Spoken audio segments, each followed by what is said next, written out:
लद्दाख, जिस ज़मीन को हम बर्फ़, सर्द हवाओं, बौद्ध मठों और टूरिज्म से जोड़कर देखते हैं, इन दिनों यहाँ की ठंडी हवा, हिंसा और सरकार की बेरुखी से जल उठी है।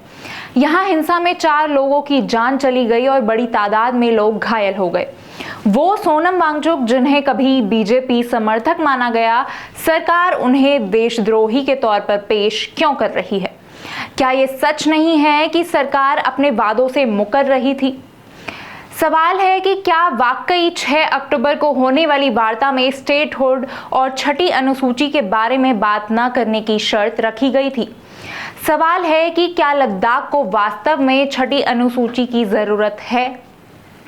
लद्दाख में कौन कौन से जनजातीय समूह रहते हैं? क्या लद्दाख उन मानदंडों को पूरा करता है जो छठी अनुसूची में शामिल होने के लिए जरूरी हैं? और अंत में सवाल है कि लद्दाख में हुई हिंसा का असली जिम्मेदार कौन है? केंद्र सरकार लद्दाख में हुई हिंसा को साजिश बता रही है। इसमें विदेशी पैसे के इस्तेमाल का भी दावा किया जा रहा है। इसके अलावा देश के मुख्य विपक्षी दल कांग्रेस पर भी हिंसा भड़काने के आरोप लगाए गए हैं।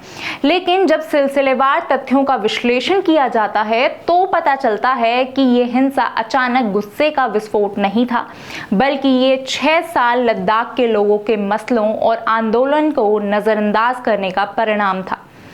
अगस्त 2019 में अनुच्छेद 370 हटाने के बाद जब Jammu and Kashmir reorganisation act के तहत जम्मू कश्मीर का पुनर्गठन हुआ तो लद्दाख को अलग करके केंद्र शासित प्रदेश बना दिया गया था, वो भी बिना विधानसभा के। तभी से लेह एपेक्स बॉडी और कारगिल डेमोक्रेटिक अलायंस लद्दाख को संविधान की अनुसूची 6 में शामिल करने की मांग कर रहे हैं। यहाँ के लोग चाहते हैं कि लद्दाख को पूर्ण राज्य का दर्जा दिया जाए, लोकसभा में लेह और कारगिल की 2 अलग अलग सीटें हों और सरकारी नौकरियों और भूमि अधिकारों में स्थानीय लोगों को प्राथमिकता मिले। लेकिन आखिर क्यों लद्दाख के लोग संविधान की छठी अनुसूची, राज्य के दर्जे और जनजातीय अधिकारों की मांग कर रहे हैं? ये सवाल सिर्फ कागजी दस्तावेज का नहीं है, बल्कि लद्दाख के लोगों के वजूद, उनकी जमीन, उनके रोजगार और उनकी पीढ़ियों से चली आ रही संस्कृति की हिफाजत से जुड़ा है।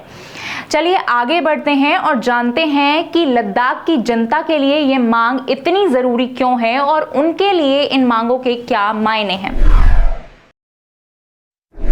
दरअसल लद्दाख में 97% से ज्यादा आबादी आदिवासी है।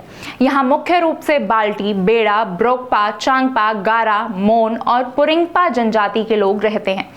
क्षेत्रफल के हिसाब से देखें तो भी ज्यादातर इलाकों में अनुसूचित जनजातियों का अनुपात बेहद ज्यादा है। लेह जिले में 66.8%, नुब्रा में 73.35%, खालसी में 97.05%, कारगिल में 83.49%, साको में 89.96% और जांस्कर में तो ये आंकड़ा 99.16% तक पहुंचता है। वैसे तो यहाँ लेह और कारगिल हिल काउंसिल है, लेकिन इनके पास असली ताकत नहीं है। इनके अधिकार बस छोटे छोटे कामों तक सीमित हैं, जैसे लोकल टैक्स वसूलना या केंद्र से मिली जमीन का थोड़ा बहुत इस्तेमाल तय करना। लेकिन अनुसूची 6 में शामिल होने से इन काउंसिल्स को कई जरूरी अधिकार मिल जाएंगे, जैसे जमीन और जंगल पर अधिकार, यानी किसे जमीन दी जाए और किसे नहीं, ये फैसला पूरी तरह से स्थानीय काउंसिल करेगी और बाहरी लोग आसानी से जमीन नहीं खरीद पाएंगे। हिल काउंसिल्स जल जंगल जमीन, शिक्षा, खेतीबाड़ी, बाजार और खनन जैसे मामलों पर अपने कानून बना सकेगी। इन कानूनों को राज्य या केंद्र सरकार बिना उनकी सहमति के बदल नहीं सकेगी। इसके साथ ही उनकी भाषा, पहनावा, धार्मिक परंपराएं और रीति रिवाज को बचाने के लिए विशेष नियम लागू किए जा सकेंगे। छठी अनुसूची लागू होने के बाद केंद्र सरकार से आने वाला विकास का पैसा भी सीधे काउंसिल को मिलेगा और वे तय करेंगे कि पैसा कहां खर्च किया जाए। इसके अलावा छठी अनुसूची न्यायिक स्वायत्तता और आर्थिक सशक्तिकरण का भी प्रावधान करती है। भारतीय संविधान के अनुच्छेद 244(2) के तहत देश में ये अधिकार सिर्फ उत्तर पूर्वी राज्य असम, मेघालय, त्रिपुरा और मिजोरम के कुछ आदिवासी क्षेत्रों में ही है। एक पंक्ति में कहूं तो छठी अनुसूची का मतलब है कि हमारे इलाके का फैसला हम खुद करेंगे। यही वजह है कि लद्दाख के लोग इसे अपने अस्तित्व और आने वाली पीढ़ियों की सुरक्षा की गारंटी मानते हैं। इसी तरह पूर्ण राज्य का दर्जा मिलने से यहाँ के फैसले यहीं से चुने हुए प्रतिनिधि कर पाएंगे। लेकिन एक बात स्पष्ट है कि संविधान की छठी अनुसूची खास तौर पर केवल उत्तर पूर्वी राज्यों के आदिवासी इलाकों के लिए बनाई गई है। इसमें किसी नए क्षेत्र या राज्य को सीधे शामिल करने का कोई प्रावधान नहीं है। यानी लद्दाख को सीधे अनुसूची 6 में शामिल करना संविधान के मौजूदा ढांचे में संभव नहीं है।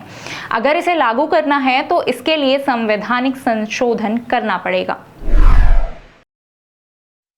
लद्दाख की छठी अनुसूची की मांग को सिर्फ स्थानीय लोग ही नहीं बल्कि केंद्र सरकार की अपनी संस्थाएं भी सही ठहरा चुकी हैं। फरवरी 2021 में संसद की गृह मामलों से जुड़ी स्थायी समिति ने अपनी रिपोर्ट पेश की। इस रिपोर्ट में कहा गया कि लद्दाख की भौगोलिक स्थिति बेहद खास और संवेदनशील है। ये एक सीमावर्ती इलाका है। यहाँ का कड़क मौसम और दुर्गम इलाके लोगों की जिंदगी को और कठिन बनाते हैं और यहाँ की आबादी का 97% से ज्यादा हिस्सा आदिवासी है। इन सारी परिस्थितियों को देखते हुए समिति ने कहा कि लद्दाख की जमीन, रोजगार और पारंपरिक संस्कृति की रक्षा के लिए इसे संविधान की छठी अनुसूची में शामिल करने पर विचार होना चाहिए।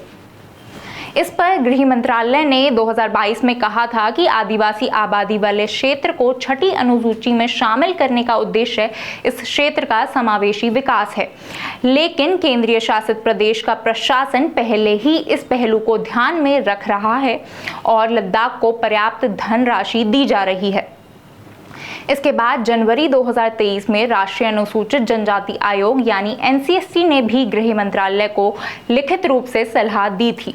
NCST ने कहा था कि लद्दाख की आदिवासी पहचान और भूमि अधिकारों की रक्षा के लिए इसे छठी अनुसूची में लाना जरूरी है, वरना बाहरी लोगों का दबाव बढ़ सकता है और स्थानीय जनजातियों की जमीन और संस्कृति पर खतरा मंडरा सकता है। इस बारे में केंद्र ने बातचीत के लिए जनवरी 2023 में नित्यानंद राय की अध्यक्षता में एक हाई पावर कमेटी का गठन जरूर किया, लेकिन इसकी बैठकों में लद्दाख को राज्य का दर्जा देने और छठी अनुसूची में शामिल करने जैसी मुख्य मांगों को तवज्जो नहीं दी गई। इस कमेटी की आखिरी मीटिंग मई में हुई थी। इस मीटिंग के बाद राष्ट्रपति द्रौपदी मुर्मू ने 3 जून को लद्दाख के लिए 4 नए नियम जारी किए। इसमें आरक्षण, भाषा, डोमिसाइल और हिल काउंसिल की संरचना से जुड़े फैसले शामिल हैं। इन नियमों के तहत सरकारी नौकरियों में 85% सीटें लद्दाख के स्थायी निवासियों के लिए आरक्षित की गईं। कुछ मीडिया रिपोर्ट्स के मुताबिक केंद्रीय अधिकारियों ने ये संकेत दिया था कि संवैधानिक संशोधन से जुड़े मुद्दों पर फिलहाल बात नहीं होगी और चर्चा केवल प्रशासनिक व विकास के विषयों तक सीमित रहेगी। सरकार के इस रवैये से ऐसा लगता है कि सरकार लद्दाख की मुख्य मांगों को पूरा करने के बारे में सोचना ही नहीं चाहती। इन मांगों को स्वीकार करने का मतलब है कि लद्दाख की जमीन और फैसले स्थानीय हाथों में चले जाएंगे और इससे राष्ट्रीय सुरक्षा, खनन व आर्थिक योजनाएं और केंद्र का राजनीतिक नियंत्रण कमजोर होने की संभावना है, जो केंद्र सरकार के लिए घाटे का सौदा हो सकता है। इसलिए सरकार संवैधानिक संशोधन से बचते हुए विकास और आरक्षण जैसी रियायतें देकर असली मांगों को टालने की रणनीति अपना रही है। सरकार से जुड़ा एक और बड़ा सवाल ये है कि क्या केंद्र ने सचमुच राज्य का दर्जा देने का भरोसा दिया था? 2019 में अनुच्छेद 370 हटाने के बाद केंद्र सरकार ने जम्मू और कश्मीर के पुनर्गठन के दौरान राज्य का दर्जा बहाल करने की प्रक्रिया को 3 चरणों में बांटा था। पहले डेलिमिटेशन, फिर चुनाव और उसके बाद राज्य का दर्जा बहाल करना। प्रधानमंत्री नरेंद्र मोदी और गृह मंत्री अमित शाह और अन्य वरिष्ठ भाजपा नेताओं ने इसे बार बार दोहराया, लेकिन चुनाव के बाद सरकार ने इस दिशा में कोई कदम नहीं उठाया। लोकतंत्र में शांतिपूर्ण प्रदर्शन और अभिव्यक्ति की स्वतंत्रता संवैधानिक अधिकार है। हिंसा किसी भी स्थिति में सही नहीं ठहराई जा सकती, लेकिन जब वर्षों पुरानी मांगों को लगातार टाला जाए तो लोगों का सब्र टूटना स्वाभाविक है। यही देरी और सीमित बातचीत का रवैया भी 10 सितंबर को शुरू हुए इस शांतिपूर्ण आंदोलन के भड़क उठने की एक अहम वजह माना जा रहा है।